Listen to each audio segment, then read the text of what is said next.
Ate, gusto niyo daw ng bag na Kuromi ngayong Pasko. Sige, tara, bilan natin siya. Let's go!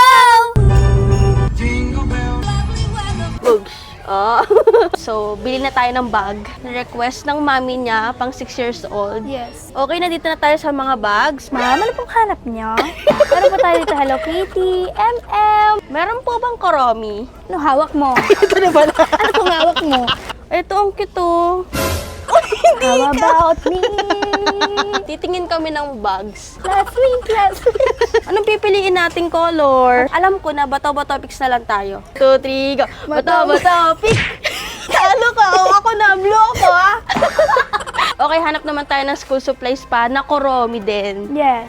Ay, nakahanap tayo ng Kuromi na tumbler. O, diba? Ang ganda ang ko. cute. Hindi maganda. Whenever I see girls and boys setting lanterns on the street.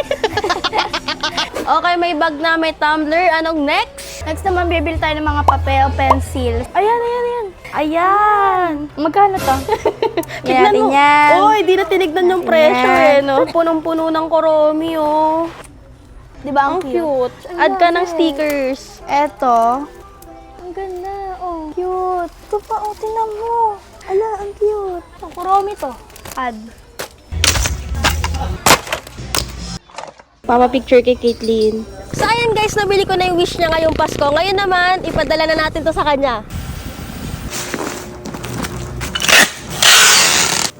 Okay na guys. Guys, mamimigay pa ako ng pamasko para sa inyo, kaya make sure na naka-like, share, and follow na kayo. Kaya naman, anong wish nyo ngayong Pasko?